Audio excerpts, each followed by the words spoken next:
Good afternoon, everyone, and welcome. I'm Shannon Dereho from Creamer Media Webinars. It's great to have you with us for today's discussion on South Africa's construction sector. We've brought together an excellent panel of experts who will explore what it will take to turn the country's construction industry around, identifying both the challenges and the opportunities that lie ahead. A big thank you to our sponsors, Shell Lubricants South Africa, Standard Bank, John Deere, MDA Attorneys, and MAPE for their generous support in making this important conversation possible. Before we begin, just a few quick housekeeping notes. You'll find the Q&A box at the bottom of your screen. Please post your questions there at any time. Our panelists will do their best to cover as many as possible during the discussion. The chat is also open for your comments and insights. We encourage you to share your thoughts there. Just remember, questions go in the Q&A and conversations in the chat. This session is being recorded and we'll share the link with you afterwards. We're also streaming live on YouTube and that link will be posted in the chat once available. With that, let me introduce today's facilitator, Dr. Roelof Botha, one of South Africa's most respected economists. With more than 5 decades of experience in academia, financial journalism, business, and public sector advisory roles, Dr. Botha brings unrivaled insight and credibility to any discussion on South Africa's economic outlook and policy dynamics. He'll be guiding the conversation with our distinguished panel, consisting of Chris Campbell, the CEO of Consulting Engineers South Africa, Mpho Mokoena, Technical and Services Manager for Shell Lubricants South Africa, Michelle Kerr, Director at MDA Attorneys, and Phakama Mbikwana, Executive Vice President for the Infrastructure Sector at Standard Bank. It's an impressive lineup and we're looking forward to an engaging discussion. So without further ado, I'll hand over to Dr. Roelof Botha to lead us through today's conversation. Over to you, Doc. Thank you. I'm not going to mince my words as we share some slides which there should be an age restriction on these slides because quite frankly, let's call a spade a spade. The construction sector in South Africa is in trouble and it's been in trouble for quite a while. And there are 2 major reasons for it, maybe 3. Let's get back to that a little bit later.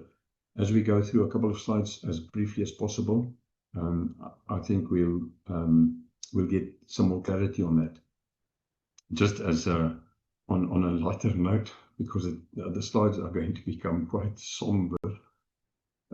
Remember, a statistician, all the slides are based on fact. Obviously, I try to be as objective as possible, but it does remind me of the definition of a statistician because they're one-dimensional.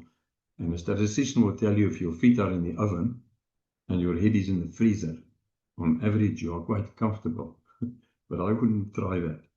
So let's have a quick look at some of the key indicators that underpin construction.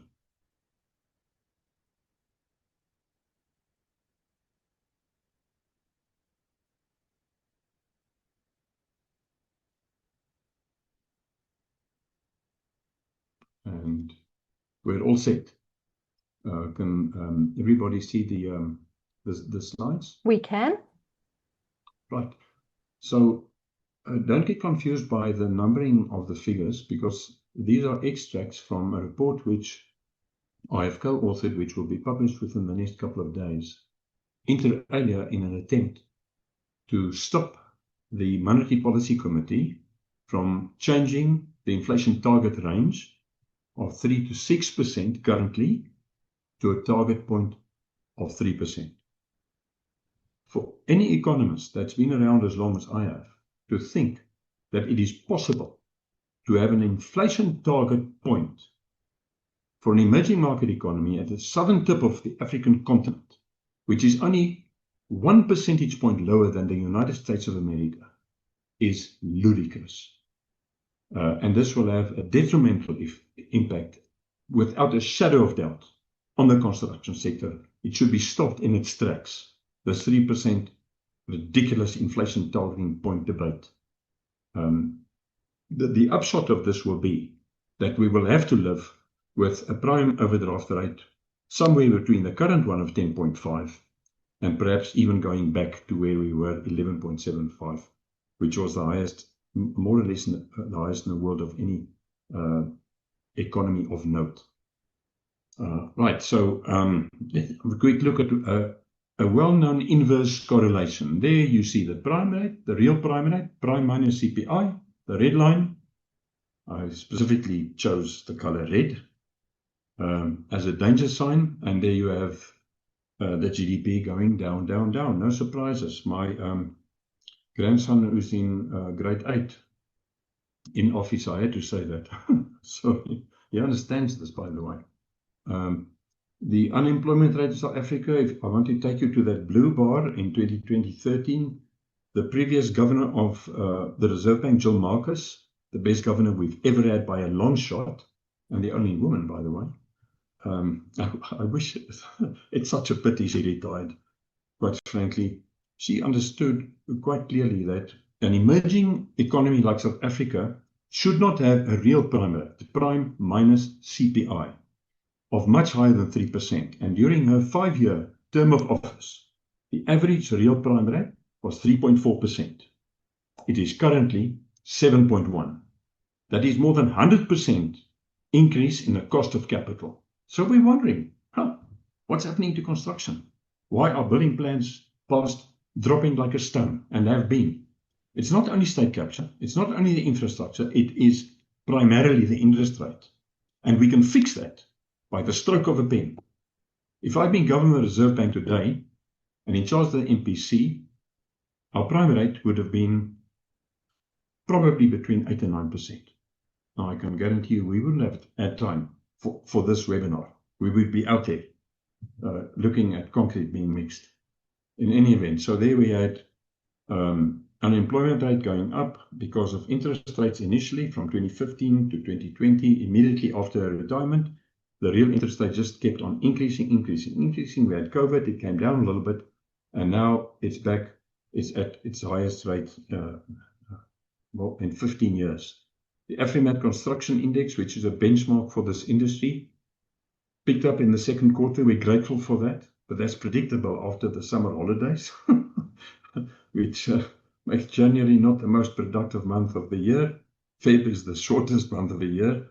And then in March, we start preparing for Easter holidays. So South Africa Incorporated is not terribly productive in the first quarter of any year. But look at the long-term trend. That is not good. Volume of building materials produced. I mean, this is frightening stuff. You can see on many of these slides the COVID V. We took this hell of a dip in 2020. It recovered quite well, and it started moving upwards. And I think this is very important for the viewers. It started moving upwards, and then all of a sudden, from 2023, every time the Federal Reserve in the US raised the interest rates, the MPC did the same thing. Why? Is South Africa, the South African economy, similar to the US? It takes the US 5 days. 5 days to produce South Africa's annual GDP. They have a 4% unemployment rate. We have a 45% unemployment rate. These interest rates, the worst thing that happened to us next to state capture this century, quite frankly. There you can see the value of construction works in real terms by general government, the blue line, public corporations, the red line. The private sector, compared to 2008, is still up. But they've also taken a hit, obviously, because of the high cost of capital. Your average monthly value of building plans passed in key provinces, Western Cape, Gauteng, KwaZulu-Natal, going one way, that's going down. And just by the way, these slides are, it's not encouraging. But just remember that in economics, we turn Newton's law on its head. What goes down must go up again. And all of these indicators can improve and recover as long as we have the right policies. And one of the right policies would be an interest rate that doesn't inhibit capital formation. If you look at average home purchase prices, last couple of years for every age group, just dropping like a stone. This is better bond data. Your gross fixed capital formation as percentage of GDP. Now, the world average is about 28%. So that's the average that a country spends on new capital formation. And capital formation is not a financial concept in economics. Finances help. Thank you very much, Standard Bank. It comes into the equation more often than not. But we are talking here about a tractor for a farmer. It's physical stuff that you need without which you cannot produce. For a small builder, it's a bakkie and a cement mixer. Just as examples. For a consultant like myself, it's a laptop and a fast car. And apparently a very pretty car, because I keep getting photographs of my car in the mail, which is very irritating, quite frankly. But if you look at South Africa's capital formation GDP ratio, that's the percentage of GDP that a country needs to sacrifice to build new productive capacity so that you can have jobs and GDP in future. And by the way, tax revenues. South Africa's is between just over 14%. It's half of the world average. This is frightening stuff. We must do everything in our power to lift that green bar. And the easiest, quickest way for the time being, it takes a hell of a long time to build a new road or to fix a harbor. And by the way, we're doing that already as well. But lowering interest rates, I can tell you, we can get cracking with raising that. And I just have to spend a bit of time on this, because this gives you a more or less almost a 2-decade snapshot of our economy in terms of capital formation by public corporations. So we were growing our economy at 5% per annum, 4 years in a row, which I'll never forget, because that's when I won the Economist of the Year award. I'm always the most optimistic. It doesn't sound like that right now. And I'm also a soccer fan, by the way. If you see me live, you'll notice that this skinny body was never designed to play rugby. And we created literally millions of jobs. Then came that global financial crisis. We recovered quickly. Jill Marcus was in charge of monetary policy. We had an average 3.4% real prime rate. We were growing at between 2 and 3% per annum for the 5 years that she was in charge. Then 3 disasters hit us. She retired. A new MPC was appointed by Mr. Zuma. Then we had state capture, a decade of state capture, and then we had COVID. But at least we've bottomed out, and with a bit of luck, we move forward. Interest rates have come down a little bit, and this is frightening. As that real prime rate increased, your change, year-on-year change in private sector employment just went down, down, down. And we need to change that very, very quickly. Otherwise, National Treasury is going to be in serious trouble. And I can tell the viewers that a 3% inflation point is not going to fix this. It is going to worsen this without a shadow of doubt. There you can see our unemployment rate compared to the rest of the world. We need to really fix this, because there is nothing more demeaning than somebody with skills. In a country like South Africa, with so much opportunity, so many resources, and so many skills that are still in this country, and that person cannot find a job. We must really create an environment that is conducive to construction. So just a quick snapshot. There you have the John Marcus era in the beginning. We had a real prime rate of 3.4%. We had GDP growth between 2 and 3% in real terms, 5 years running. Then came the period before COVID with the new MPC. Boop, up they took the real prime rate for no particular reason, because when global freight shipping rates increased by 700%, as what happened just after COVID, and the oil price increases by 400%, you are going to have a supply price shock in your economy, and interest rates cannot solve that. They can't do anything about that. You need to be patient, as Prof. Joseph Stiglitz says. Just be patient. These supply shocks will move their way out of the system. Higher interest rates are not going to lower the oil price.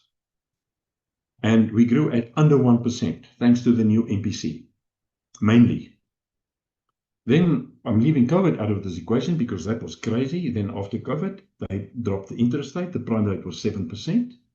And we went back to 2 to 3% growth. And then, because somebody there in the MPC thinks we're America, we just did the same thing that the FA did. We are not a high-income country. We are not the US. We didn't need what happened between the fourth quarter of 2022 and the first quarter of this year. We did not need that. There is no consensus amongst economists globally that inflation under 10% is bad for an emerging market.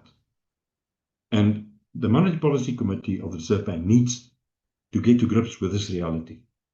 Thanks. Nou wat ek so kwaai is. I'm going to stop sharing. Okay, I'm usually quite calm, by the way. But we need to get cracking with construction. It's the most labor-intensive sector of the economy. So without further ado, I'd like to move on to my brief. Stop share.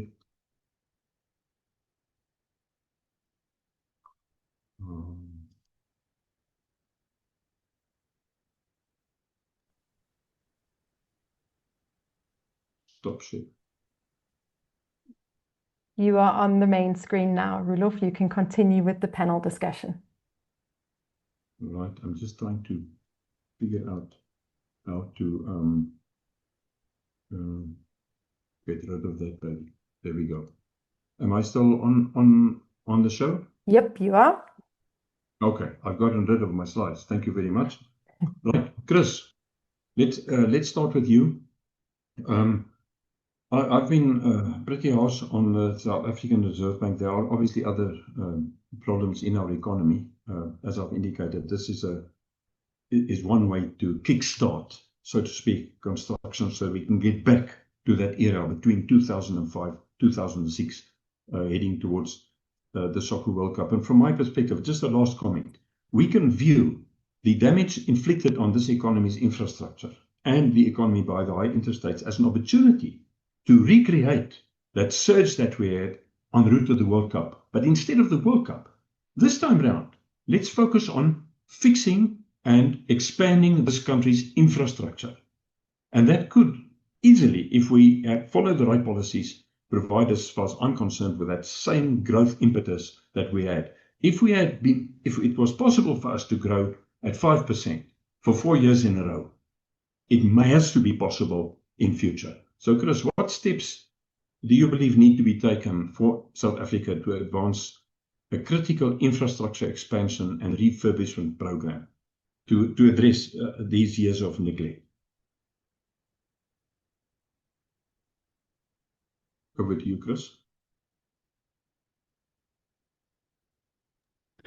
Roelof, and to those of us who've joined us today, thank you. You know, you've touched on the economy and those factors and decisions that need to be made that are critical to getting the flywheel of growth going. I would want to say that we need to also be looking at a whole lot of the other elements. There's no doubt whatsoever that if we want to grow our economy, I think it's global best practice. Every other country in the world, the US, the UK, are all using infrastructure development as a mechanism to drive the growth in their economy as we speak. So, you know, as long as we mark time, and those of us who've been in any kind of marking time, you move nowhere. Nothing happens. And we start losing skills. What we need to get, and rapidly so, is to, we've got this wonderful government of national unity, but it's also a government of national uncertainty. We need certainty in our body politic. We need certainty in the policies, because there is no investor, either locally or internationally, that's going to come and put money in the pot over and above just the straight economics that you're looking at, the rationale for that is, am I not taking a risk? Because one day somebody says this, and the other day another party says that. And then to add insult to injury is, will my money be well spent? Because we have this inability to put people who are patently guilty of corruption behind bars. There's no consequences. And similarly, we still have the scourge of a construction mafia. So we've got to get rid of all these risk elements that makes our economy more investor friendly and put it into construction as a start. It will catalyze many other streams in our economy if we can just get that portion going. Right, no, thanks, Chris. I think most of the viewers and the panelists share that concern of yours. Okay, over to Mpo from Shell Lubricants South Africa. Mpo, the construction sector relies heavily on machinery performance and uptime. From Shell's perspective, how can improved lubrication technology and technical services support efficient infrastructure delivery? Thanks, Dr. Roelof, and good afternoon to everyone on this call today. I really appreciate your time. Very insightful background, Dr. Roelof, and so quite some scary figures that you shared. But in the context of Shell South Africa, Shell globally. Obviously, we operate, at an operational level, so to speak, and we've seen over the last couple of years some of the historically large construction companies going under, disinvesting, and so that has also, added quite a bit in terms of the decline, or maybe because there's no real big infrastructure projects that will boost employment. But over and above that, if you look at it from a technological point of view, we've seen rapidly evolving technologies in this space, and not just in construction, but the industry as a whole, and which was further accelerated by COVID-19 pandemic, where we really had to very quickly adjust to the new ways of working. And Shell has been at the forefront of some of these technologies that we see today in the construction sector. And I think over the past 19 years, the best lubricant supplier globally.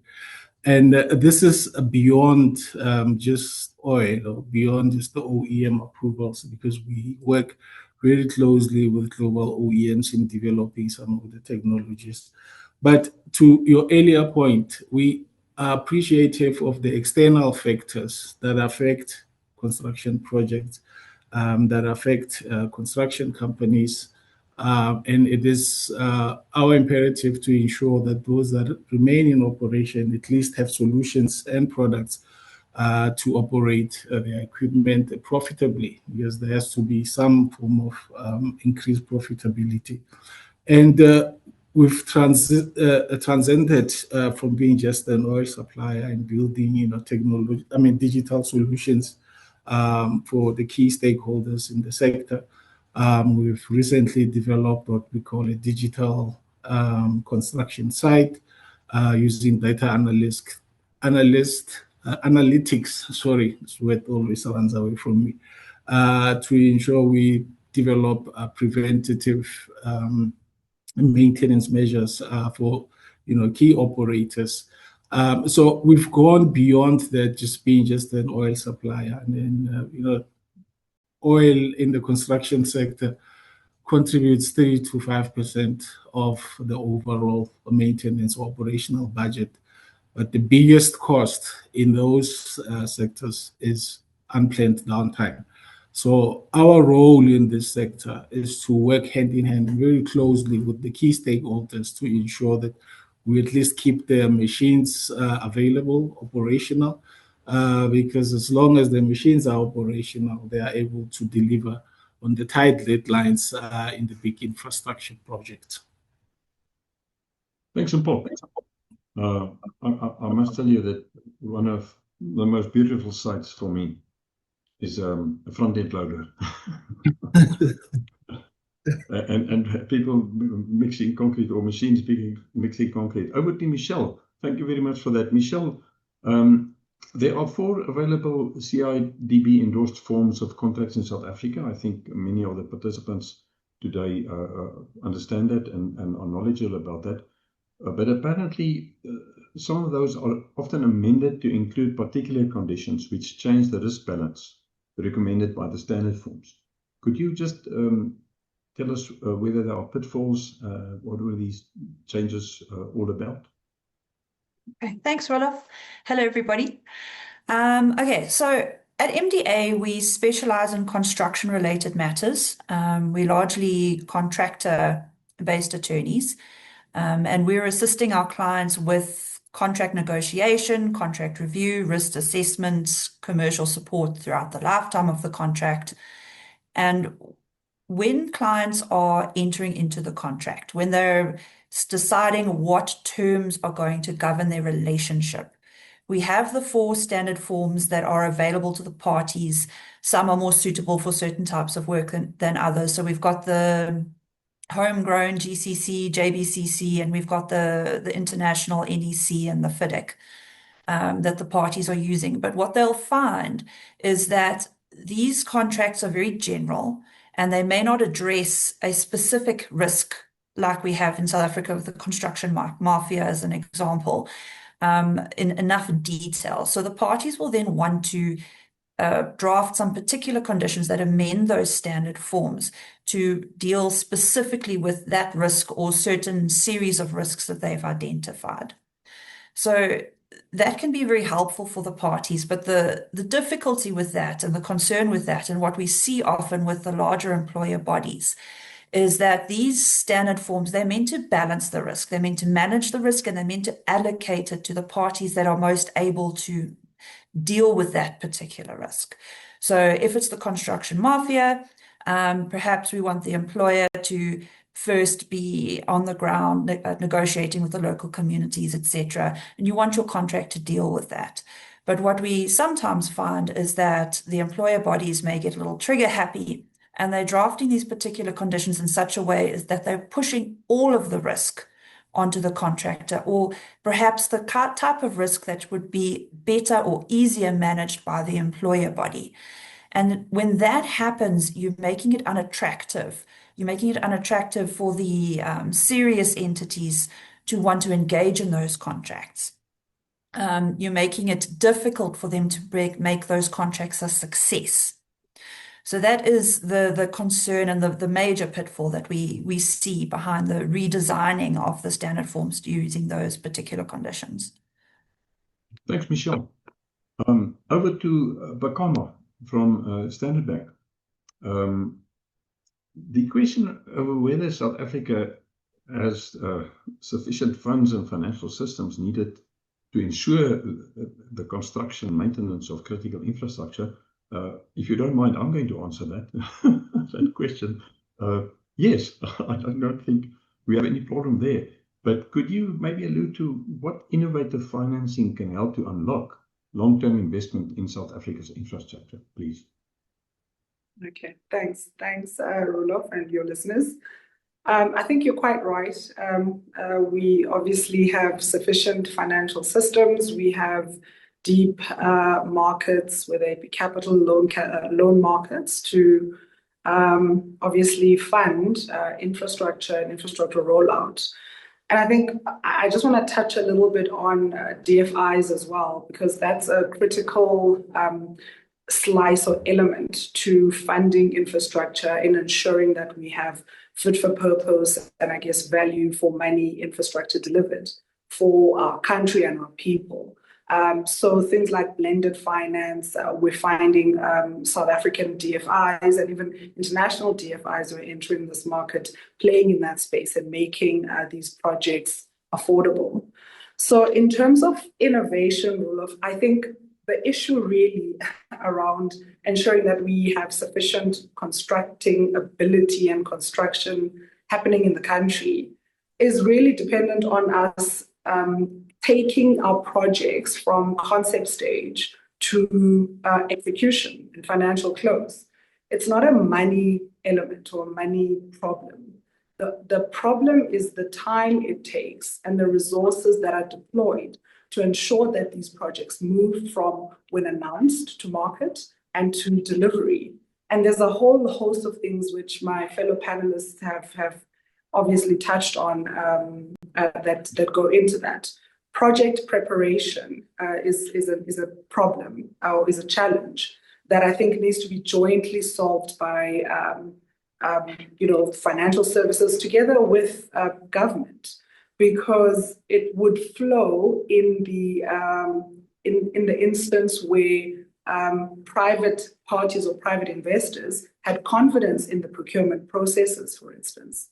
But when there's challenges around procurement processes, where there's no transparency, when there's a belief by funders and investors that the rules of the game might eventually change at some point, which they cannot anticipate or understand, then it's hard to invest upfront in project preparation. So we see that as one of the challenges, that it's not really lack of innovation, but I guess lack of clarity, which then leads to that pool of capital being dried up from the private sector space. And what then essentially happens is that you end up having donor funders playing in that space, and that obviously the pool of funds from donors is not extensive enough or deep enough. So the challenge really, Roelof, in my view, is not a lack of innovation where financial instruments or know-how in the country is concerned. It's really things like mobilizing project preparation sufficiently, making sure that there's sufficient certainty for that project preparation to come through, and things of that nature. Thanks for comment. I think probably quite a large percentage of the viewers would agree with that and have been subject to these very lengthy delays. Chris, just before I get back to you, just a quick word. I've noticed just one question that I need to quickly look at. There's one viewer that says that if South Africa's interest rates are the same as in the US, money will flow out of the country. Well, just 2 points. Number one, our interest rate is way, way higher than the US. So we've got no real danger from that perspective. We've got lots of scope for reducing that. But I can guarantee you that I'm not aware of any fund manager internationally that has South African money market accounts in their portfolio. People invest in South Africa because of our economic potential. And our economic potential is being hampered by the high interest rates. And then also, just on a positive note, we must just remember one of the reasons why I started out with, well, effectively just showing some stats about what is happening to construction in South Africa. You cannot scare in this modern information age, modern people with incantations and slogans, but you can frighten them with evidence. And I think it's time that somebody in government gets a fright. And that fright is the growing unemployment. We need to really get to grips with that. I'm not sure whether we're going to touch on this today, but I just have to mention that the new Minister of Provincial Affairs as well has put a blueprint on the table, which I've had a quick look at. And this talks to the municipal problem that we have in South Africa. And we are all aware of the fact that a large percentage of our municipalities, none of them in the Western Cape, by the way, are dysfunctional. If we can take them one by one, because that is where infrastructure impacts on the daily lives intimately of South African citizens. And if we can just fix the municipalities one by one with private-public partnerships, and by the way, unfortunately, I have to add, with a little bit of police protection from not only the construction mafia, but the municipal mafia, as I call it. And if we can scare the living daylights out of one or two of these municipalities that are obviously corrupt, and replace them with people that are skilled and dedicated, then who knows, maybe we can clean up the whole mess, and that could act as a huge trigger for construction activity. But Chris, back to you. What do you regard as the most important critical infrastructure projects that need to be expedited? I think this is a question that everybody is thinking about.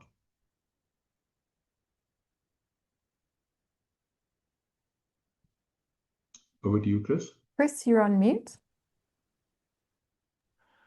Yeah, there's a goldfish moment. Apologies for that. So, we often hear these, we have great aspirations as a country. We should be getting to the level of smart cities and so on.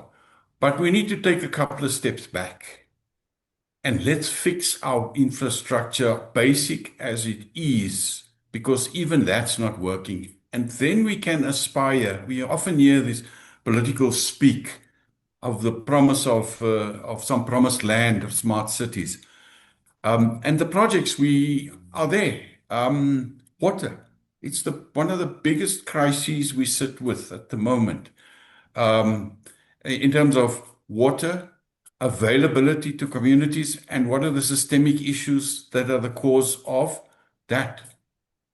And then we also need to look at how do we use our water more efficiently and effectively, because we are, unfortunately, a water scarce country, something that people better believe, and we need to respond to that.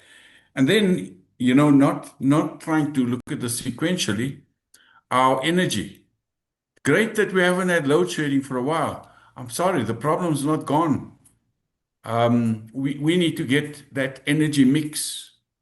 And right now, we are still toying with a PPP on 1,400 kilometers of transmission lines, when we have 14,000 kilometers to get your independent power producers to be able to get that energy from the southern part of our country to the north. When is that going to happen? And so that's at a macro level. At a micro level, because of the neglect of maintenance at local government level and the shortage, and I would almost say the negligence in some municipalities, because you can't only ascribe it to a shortage of skills. It's also, do you care enough to get to ask for help? And so local substations, your cabling, water distribution systems at local level, they are so aged and in a bad condition that we're facing water shedding. We've had load shedding. You're going to have local load shedding if those issues are not addressed. And then last but not least, and we've got many other infrastructure areas I can talk about, is our local roads and provincial roads. You've got an entity like SANRAL responsible for national routes, but because of the inability of provincial government to be able to play their role as far as the secondary road systems are, you dare not go on any of those roads. It's perilous. They're potholed. And now we want to put the straw to break the camel's back and give that all to SANRAL. SANRAL do not have that capacity. And then we won't even go and talk about the impact on local roads in our urban environment. Your municipal roads are turning into dirt roads because of the negligence. So we have a plethora of projects and infrastructure that needs attention. And then we can start also then looking at what more do we need that will help grow our economy. Right now, we need to look at the infrastructure that can just sustain our economy as it is. Thanks, Roelof. Okay, thanks, Chris. If I can just maybe add to that, I'm not going to disagree with you on the SANRAL issue, but what we do know is that our national roads are, compared to the rest, in an excellent condition, and that's relative. It's not, they're not excellent, but they're a hell of a lot better than provincial roads and rural roads, obviously. But surely SANRAL has the expertise to take over some of the responsibilities at provincial level, make sure that the people that are tasked with the responsibility of maintaining and fixing roads, that they do it correctly and that they do it timelessly. They get conditional grants from government to do this, and then sometimes those monies are not spent. So I think SANRAL can play a very important advisory role. I know for a fact that here in our Pittsburgh Dam region, they have been responsible for fixing some roads. Sarkie's Neck is one that I'm thinking of. But let's keep that debate lively. Okay, back to Mpo. Mpo, energy efficiency, lower emission, save the planet. It's the only one we've got, by the way, although Mars is an option apparently, but not in my lifetime. So what role can cleaner lubricants play in helping companies to meet all of these energy efficiency standards? Thanks, Roelof. Yeah, I think the issue around green lubricants, so to speak, you must look at it in the context of decarbonization as a whole, which has become very topical in recent years. Since the adoption of the Paris Agreement 2015-16, for everyone, to contribute towards decarbonization, reducing carbon footprint. Government, I think this is one area we must all be sort of sympathetic because they have very high ambitions in terms of reducing carbon footprint, across our energy sector. And coming from a lubricants perspective, in part of contributing towards the decarbonization imperatives is to have products and solutions that extend towards the key stakeholders, operators, and I mean OEM, global OEMs, manufacturing OEMs, EPCMs, engineering, procurement, and construction management houses. They also need to have from the supporting stakeholders solutions that will help them decarbonize in contributing towards government's ambition. And in Shell Lubricant Solutions, we've had, as our contribution, so we've had a portfolio of product that does exactly that, manufactured from plant-based base oils, looking to help, in terms of environmental contamination, the products can simply integrate.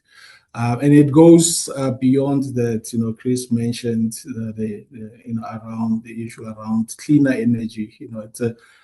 It's a very sensitive discussion in the sense that we are a market that's still really dependent on coal for our production of electricity and energy. But at the same time, we need to be looking at transitioning towards clean energy.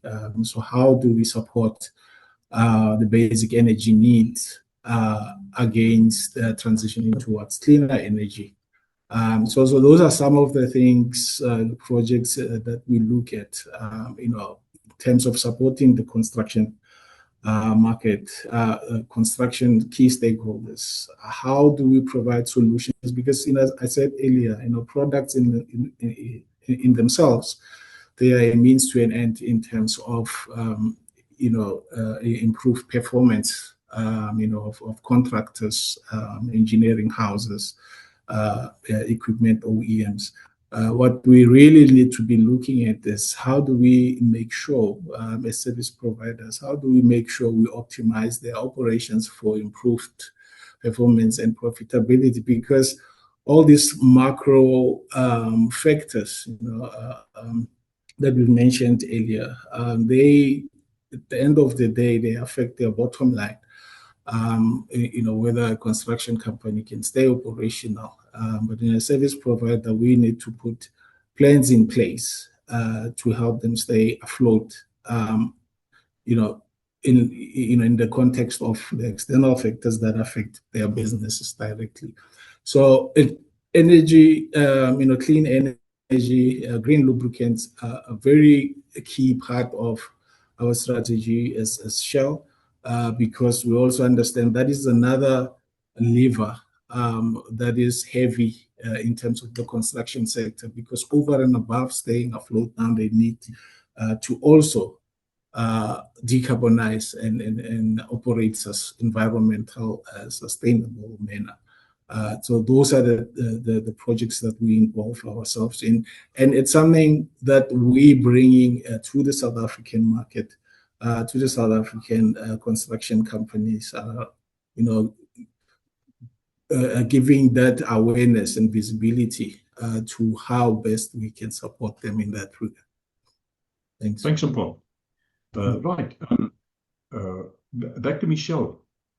Michelle, contractual and legal disputes are obviously a major factor in project delays and cost overruns. From your experience, what are the most common contractual pitfalls in South African construction projects? Okay, so the standard form contracts deal with a series of commonly experienced events that will occur on a project that may delay or cause additional costs to be incurred. So that's really the concern of the parties. Am I going to finish the project on time, avoid incurring penalties? Will I be able to recoup any additional cost I've incurred over and above what was envisaged at tender stage?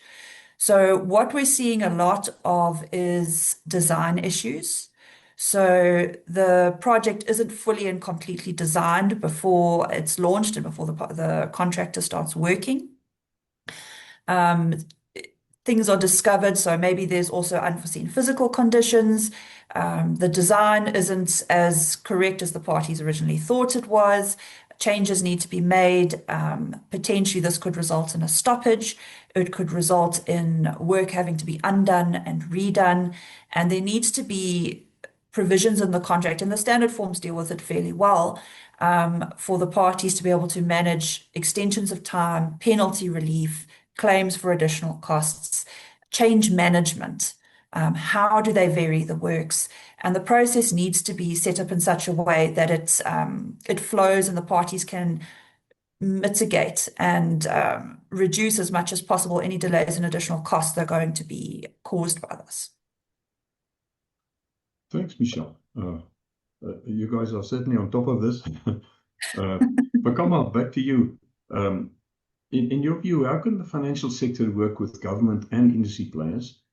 I mean, that's the theme of the GNU, isn't it? You know, closer cooperation with the private sector to rebuild trust and create bankable projects that attract not only local but also perhaps some foreign investors. So, Roelof, I think really what's critical for us as a country is to align more on defining public-private partnerships, because I think even when I look at media reports, when there's a PPP or what they call private sector participation, the underlying sentiment is that it is privatization. And I think as a country, we need to demystify that really, because we have a government that actually at this point is challenged to fund large infrastructure project rollout. And that is why we have the construction sector sitting, in this unfortunate position it is in, because projects have just not been coming through and work has not been available for construction players to actually do. And to the extent that we can all align on what is PPP within the framework that is there, what are PSPs, and essentially that government is not losing ownership by crowding in private investment and private operational capability to deliver where government is somewhat challenged. I think by demystifying that, to just clearly point out that privatization, which is wholly selling, government assets and government capability to into the private sector, is different to PPPs or PSPs. it is actually crowding in what government at this point is struggling to get to be able to roll out. So I think if we actually started there and we all were on the same page, and then move on from that, I think from that landscape, it would actually go a long way in our country, because I think that distinction has kept us back quite a bit. I also think that, as I've mentioned, obviously procurement, transparency in procurement from a government perspective, I think that's critical, it's important. Mechanisms where there is private sector participation, clear mechanisms are important for private investors, because people want to understand, if I put my money in here, what's the structure, how long can it stay in place, how, can I invest in it for 25 years or 30 years or whatever the case is. So that clarity is highly sought, and there are pockets in our country and in our government, that have kind of articulated that. The PPP framework, for instance, is good in terms of having articulated that. Then I think from the private sector side, it's to also respond to the signaling that we're seeing from our government, because we've seen Infrastructure South Africa, the Infrastructure Fund, I think just gathering momentum around prioritizing projects, taking them through feasibility, going to National Treasury to raise viability gap funding. That when those projects come to market, or where government is speaking to the private sector by way of RFIs or whatever the case may be, for us to respond in an open fashion, transparent fashion, so that when they come out to market to tender out these projects, they actually are working off information that will allow private sector to respond to these tenders. So I think transparency from both sides is critical. I think transparency of mechanisms is important, as I said.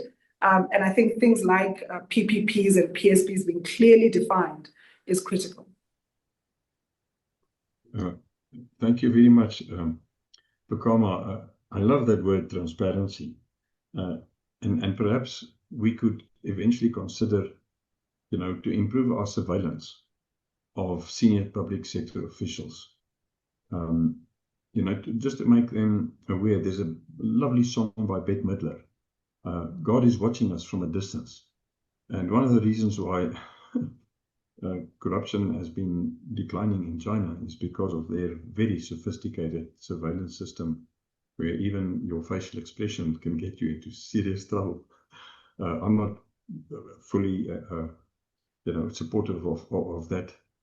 But certainly transparency is absolutely key. Chris, just before I get to you, there's a question that I'm trying to answer, and that is, what can we do, to get a more sensible monetary policy?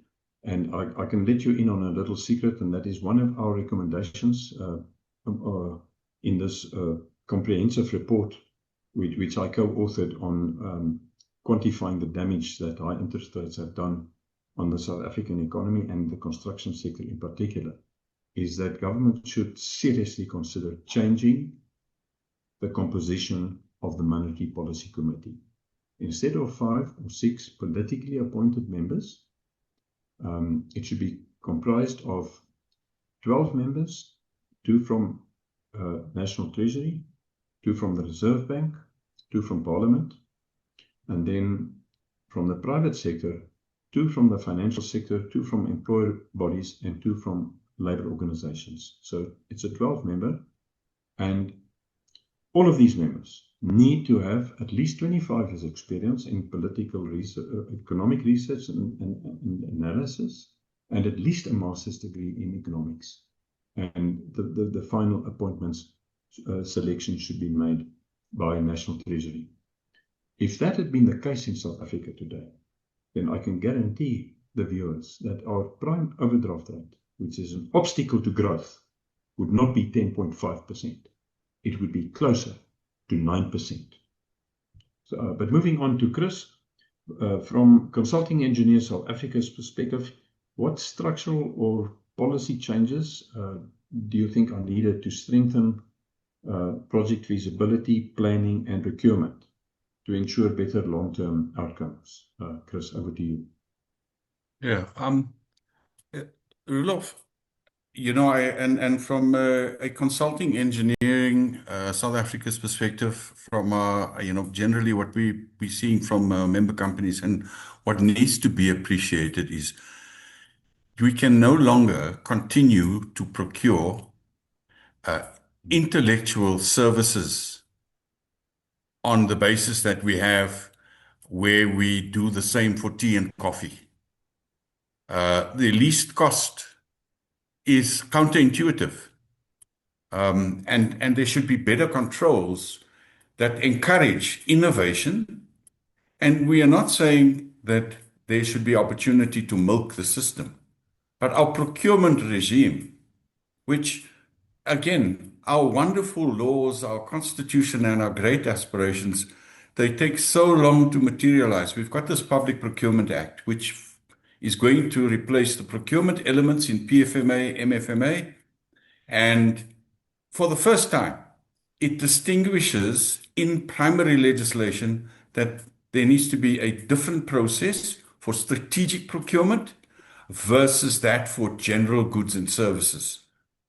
Strategic procurement of the goods and services, so that we no longer find ourselves willy-nilly purchasing tall trains, or we assume, and in our infrastructure procurement process, we ignore the total cost of ownership, where the total cost of ownership starts with, let's talk about the upfront engineering and the design. That's 2% of its cost through its 30, 40-year life cycle.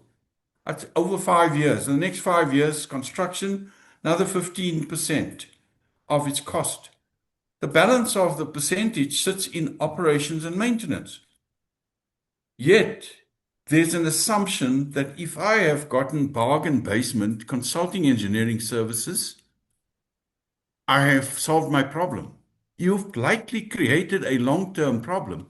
And it's because we tend to focus on what is the visible part of the expenditure.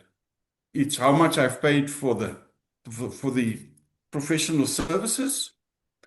And we never look at what does this cost me to own and maintain over its life cycle. We need to take a more holistic view in our infrastructure investment. And I think, when I like what Pakram was talking about is the PPPs, because we already have models of those working in our water services. They're working well. We should look at how can we replicate that.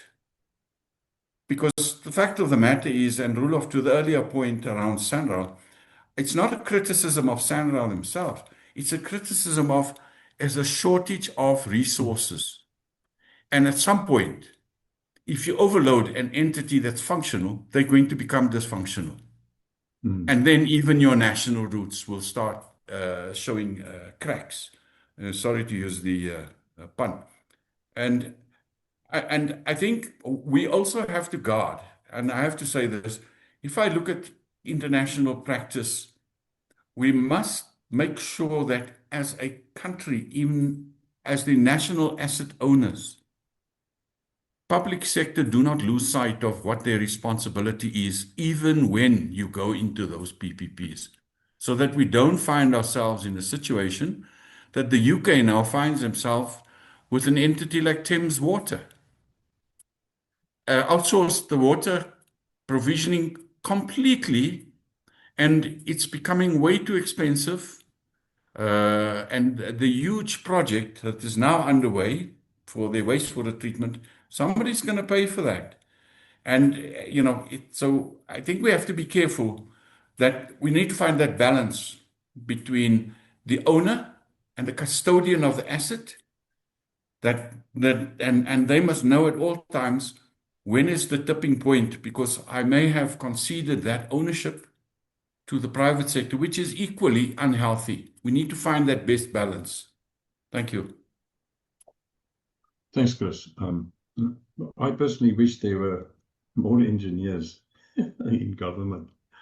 And I just want to remind the viewers, if they don't know about this yet, that the South African government in 2023 requested the World Bank to provide them with a roadmap for sustained high growth in the South African economy. That report was completed over 2 years and delivered to the South African government earlier this year. And I am very disappointed that they haven't actually delved into that to a large extent. One of the critical aspects mentioned in that report is that the skill set in the public sector at large in this country do not match the skill set in the private sector. And this needs to be addressed pronto for us to get anywhere in construction as far as I'm concerned. But anyway, back to Mpho. Mpho, give us a couple of useful tips on how can construction firms reduce the total cost of ownership and extend the lifespan of critical machinery. Thanks, Rolf. I think there's a old saying, cheap is expensive, and as a key thought leader in the lubricant space. This is a narrative we've been driving and consolidating in our office. I mentioned earlier, and then also Chris touched on it just now. It's one thing to pay anything, one thing to pay cheap, but the long-term cost of equipment. It's not about just the product that you paid. So we've introduced through partnerships with global OEMs, equipment OEMs, products that are tested, approved by most of the OEMs we see in the South African market. And introducing partnering with these stakeholders at solutions level, not just at product supply level, because only 2-3% of the maintenance cost goes to lubricants, but the rest of it goes to prolonging the lifespan of the critical equipment and to make sure that it is consistently available. So our global partnerships, with, as I said, the key stakeholders in the space, allows us to formulate those solutions. I mentioned earlier, our digital construction sites, which really works on digital analytics and performance of equipment, where operators can remotely monitor the performance of the machines without having to be on site. And these are some of the things we've introduced in recent years to augment our product supplies.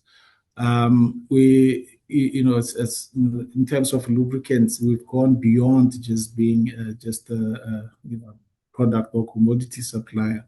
But our approach in this space is always collaborative and technical collaboration, especially with our partners, because we've mentioned regularly through these conversations the challenges, external challenges that the construction sector faces.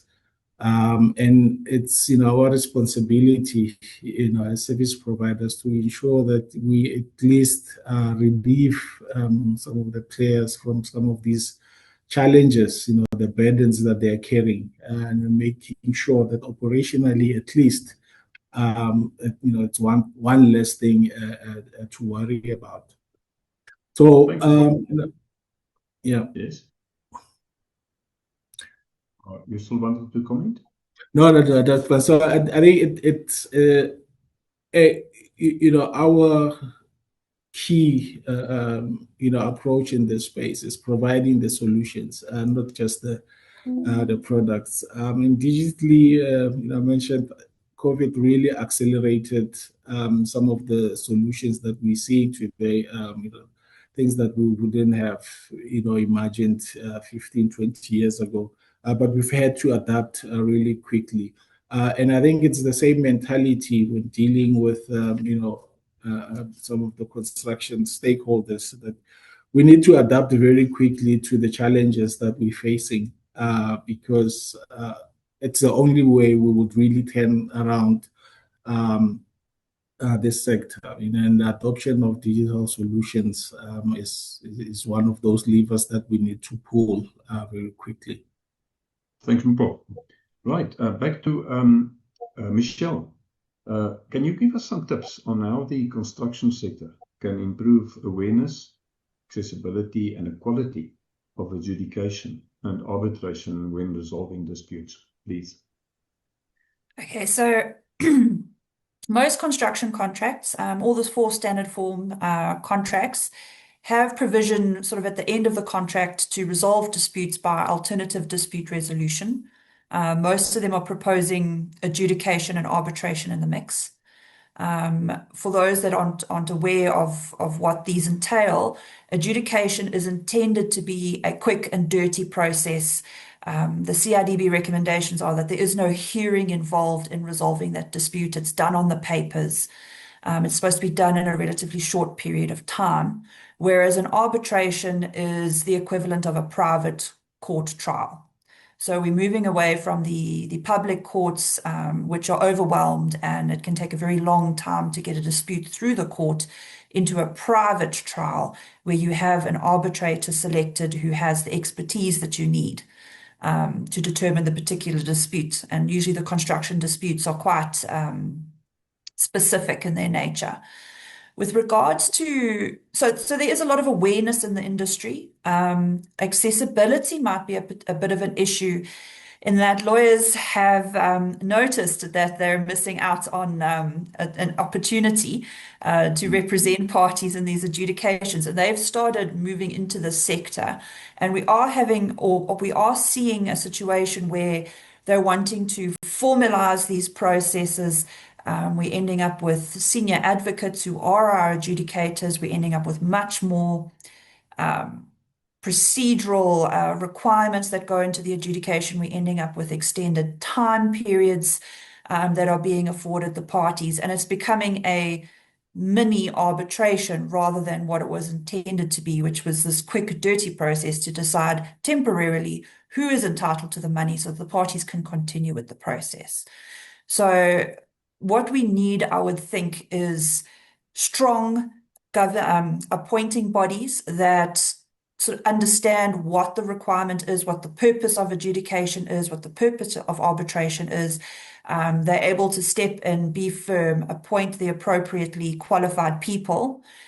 We also need strong adjudicators and arbitrators who are willing to manage the process despite vagaries or obstructions put in place by the parties who are now operating in a private space that gives them some more leeway to do that. And we'd also need to be looking at, and this is something that we at MDA have been advocating for, is a low value dispute resolution process. So as we get the lawyers more involved in these processes, what we're seeing is that they become longer and more expensive. And we do need some sort of abbreviated process where we're actually bringing it back to basics. We're having a qualified person, independent third party, briefly look at a particular matter. It doesn't have to cost an arm and a leg because the value of the dispute is not that high. And churning out fairly quickly this temporarily binding decision in an adjudication that would assist the parties in going forward and would assist, let's say, a smaller contractor in claiming what is due to them without being subject to the vagaries of what a larger entity or the dominant party in the contract, what their attorneys can do in respect of delays and increasing of costs in the process. Rolf, and it's a bit off topic, but I just want to pick up on what Chris and Pakama have been saying about investment in infrastructure, water, roads, and encouraging PPPs and investment into those that kind of infrastructure through PPP. And that's something we're quite interested in at MDA. It's something we've been following. We have this really lovely model of these REI PPs, so the Renewable Energy Independent Power Producer. That's a model where we had a collaboration between government and we had private entities coming into the country and investing, building infrastructure to be owned by the government, but operated for a certain period of time by these private entities. And we had years of models that were tried. There was trial and error and some failure, but ultimately we've arrived at this successful PPP model, which is attractive to private entities. There's a guaranteed buyback of energy in those circumstances. So you've got a guaranteed payment. There's step-in rights for lenders, who makes it quite attractive for them to step into to provide the financing for that. So that if there's any problem with the private entity, they can step in and appoint another contractor. So I just want to agree with Chris and I want to agree with Bokama. These are very interesting and topical issues. And I think more investigation into those are what is going to be taking us further. Thank you very much, Michelle. That's exciting news. And please contact me after this webinar. I write regular columns, including for Media 24. And I would love to write an article on this model that you've developed. So more people know about that. Thank you very much. Bokama, you must have been very excited about the European Union announcement, together with quite a number of development finance institutions, about this. I think it runs into about close to 250 billion rand of investment package that was announced recently, hot on the heels of South Africa's removal from the grey list. This is spectacular news. I don't want you to talk about it too much, because I also want you to maybe just tell us something about the problems with accessing finance for smaller contractors, please. So no, it definitely is quite exciting, Roelof. I think any interventions that would allow us as a country to access funding to obviously fund these very important and much needed infrastructure in the country. So definitely are excited about grey listing, upliftment. But talking about access to finance for smaller players, I think, it's important to understand that smaller players, firstly, are not an irritation. They actually play a very good role in the chain. They typically do the work that large construction players, don't play in because they either, lower margins or just need a little bit more management that is not complex. And therefore, larger players are happy to kind of outsource and or include them as their enterprise development beneficiaries. So as banks, commercial banks, my understanding, I think all commercial banks actually have products that cater for those small players. Standard Bank certainly does. And it really branches or starts off with bonding facilities, so bid bonds, performance bonds, retention bonds, which are a norm in the construction industry. We provide those to them with obviously the necessary, balance sheets to back up in the instance that those do not, that there is an issue, a trigger event, if I can call it that. Secondly, we offer short-term loans or overdraft or bridging facilities to some of these smaller players, which really looks very much like what large construction companies also get or enjoy from commercial banks. So in the instance that they've obviously done the work and have invoiced and payment hasn't come through, that they're able to continue to run their businesses.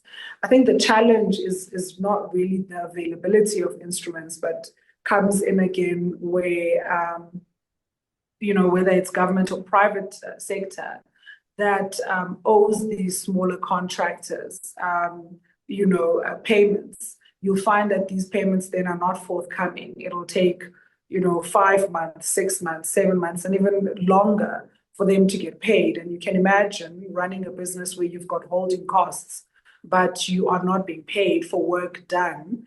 That poses a challenge, and invariably what it does is it drives up interest costs in those businesses, and then it strangles them. It doesn't give them the ability to grow and then migrate into becoming, mid-sized and ultimately, I guess, bigger companies in the future. So in terms of just innovation, and products being available to cater for them, the market certainly does have, and even spans bigger or bigger than what banks offer. We even have insurance guarantees, or insurers like the likes of your Lombards, providing similar instruments to ensure that these players have access to them and can actually participate in these infrastructure rollout projects. So I think that's my take on it, Roelof. Thank you very much, Pakoma. And that's obviously also good to know. We're running out of time almost. I just want to throw a thought here into the pot and then conclude with a quick question for Chris. And that is that I think I know that everybody will agree that if we can remove the obstacles one by one that stand in the way of, number one, repairing, and number two, expanding this country's infrastructure, starting with the basics, as Chris has mentioned: water, sewage, access roads, etc. Going back to the RDP housing era, where we built 3 million RDP houses, bricks and mortar, over a period of a little bit more than a decade, and we created millions of jobs. Going back to that model, to see if we, especially through PPPs, if we can't just take it up from there. This time around, make sure there's a JoJo tank so we can harvest rainwater, allow people to start vegetable gardens, do it smart, not smart cities. I really like Chris's comment about it. Let's start with small towns, or smart towns, small smart towns, etc. But if one of the obstacles in the path of infrastructure development and maintenance and repair, which can create obviously lots of jobs in future, involves the ideological objectives of government, specifically with B, then could government not consider looking at that World Bank report, talking to industry, the private sector, and put a moratorium or an alternative to some of the current strict regulations? We are over-regulated, and I think everybody agrees with that, in place. And my suggestion would be, and this has been very successful in other countries, is mentorship. So I don't have to tell anybody here that South Africans have moved to other parts of the world. 1 million highly skilled people are sitting in Australia, Canada, the US, and the UK alone. There's a dearth of some of these technical skills. So government needs to address this and put a moratorium temporarily differentiated, so they don't have to let go of this promise they made during elections, but just be a little bit smarter about how we implement that. Chris, let's close with you. How can the country rebuild and retain critical engineering skills in line with what I've just mentioned to effectively plan, design, and deliver on projects? So, Roelof, it's hard to go back to the past into the future. In the past, the bulk of the capacity, engineering capacity, was within the public sector. And some wise men came along and said, let's outsource everything. Unfortunately, it was overly outsourced. And so public sector definitely in many instances do not have enough capacity. In the private sector, we are now also having to deal with the fact that because there are not enough projects coming on stream and work, we have a skills flight. People need to earn a living. So they're going where the opportunities exist. And as I said earlier on, the UK, the US, they're all looking at infrastructure to turn the flywheel of the economy. They are equally short of those skills. Europe, And there go our resources from South Africa. We have amongst the world's best engineers. And this is not, I'm not smoking my socks.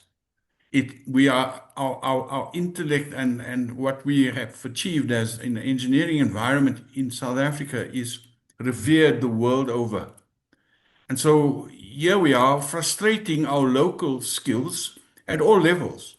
Our younger guys who can't secure a job sufficiently, and our older guys because, you know, it's hardly much activity. So we need to get our process going. There is enough work to do, enough use of our skills that can be made without us losing too many of them.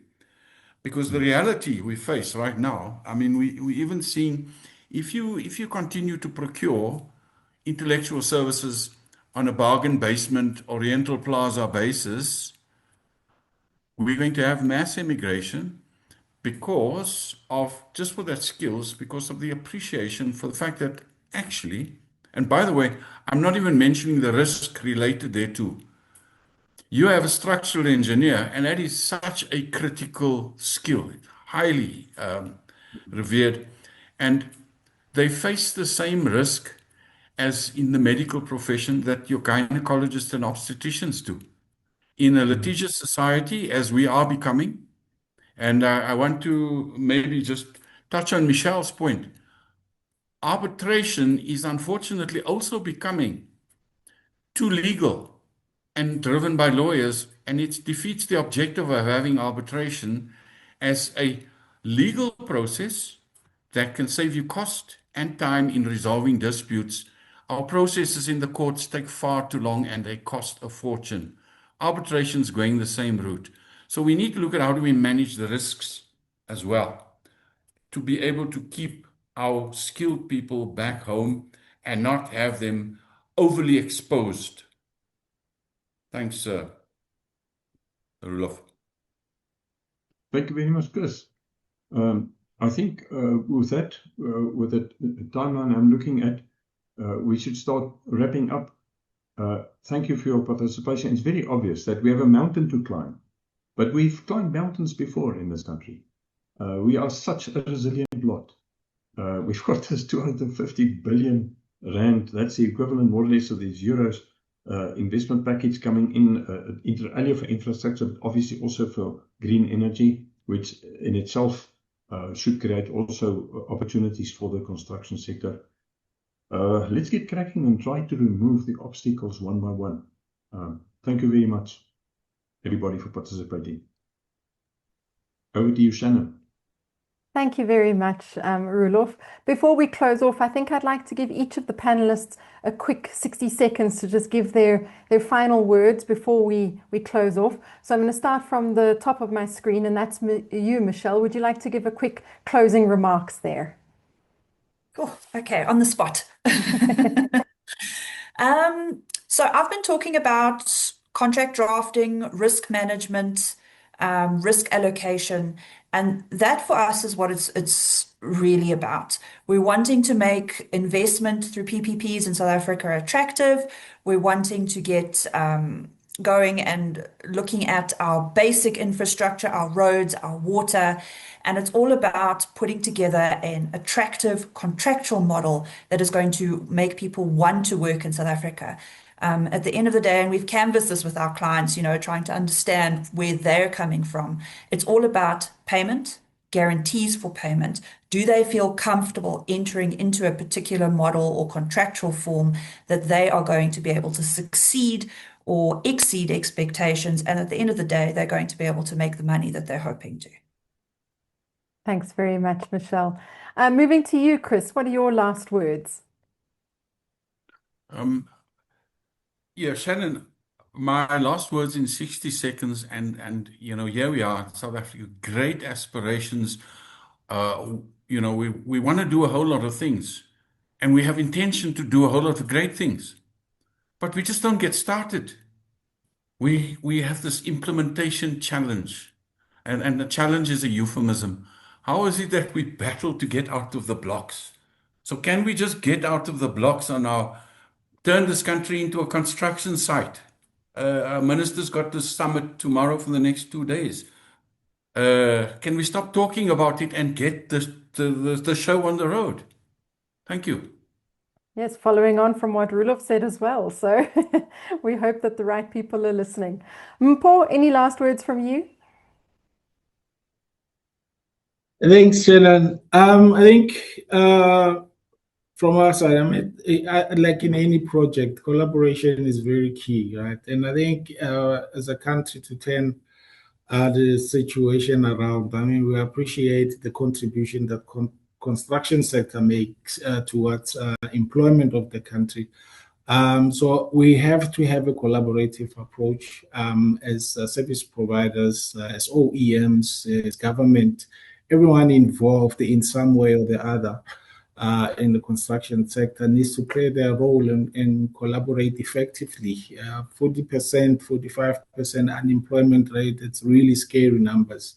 And there's very easy, sometimes even obvious solutions that we can easily implement, to support this sector, from, the bottom up. It starts with us, the key stakeholders, participating in this sector, collaborating effectively for the sustainability of growth in construction. Thanks. Thanks very much, Mpho. And then last but not least, Phakama, anything from your side? Thanks, Shannon. I think mine is just to say that we've done this before. We've got about 160 PPPs that are working in the country. We've got some of the professionals still retained in the country. Let's just dust off the framework itself, the legal framework, and get on board in just making sure that we can deliver more of these projects, because it really is the way to fund infrastructure rollout in South Africa and see our construction sector start to boom again. Thanks very much, Phakama. And with that, it brings us to the end of today's discussion. I'd like to say a very big thank you to our facilitator, Dr. Roelof Botha. You really encouraged an important discussion with our panelists. And thank you very much to our panelists, Chris Campbell from the Consulting Engineers South Africa, Mpho Mokoena from Shell Lubricants South Africa, Michelle Kerr from MDA Attorneys, and Phakama Mbekwana from Standard Bank CIB for sharing your insights, and to all of you for joining us and contributing to your questions and comments. We'd also like to once again thank our sponsors, Shell Lubricants South Africa, Standard Bank, John Deere, MDA Attorneys, and MAPE for making this webinar possible. You might have noticed that we also shared a link in the chat to an article by Engineering News editor Terence Creamer, who covered today's midterm budget policy statements, where he writes that Finance Minister Enoch Godongwana has outlined his plans for shifting the spending focus towards infrastructure. So you can check that out and our website for more on that. The recording of today's session will be made available shortly, so keep an eye out for that link. We hope you'll connect with us again for our next webinar on the 26th of November at 2 p.m. It will focus on the automotive industry, with a panel discussing how to strengthen South Africa's automotive value chains to stay globally competitive in a changing market. The link to register for that event was also shared in the chat. And if you'd like to stay up to date with our upcoming webinars and news, be sure to sign up for our free daily newsletter or visit our website. You can also reach us at shannon@creamermedia.co.za. From all of us at Creamer Media Webinars, thank you so much for joining us and enjoy the rest of your day. Goodbye.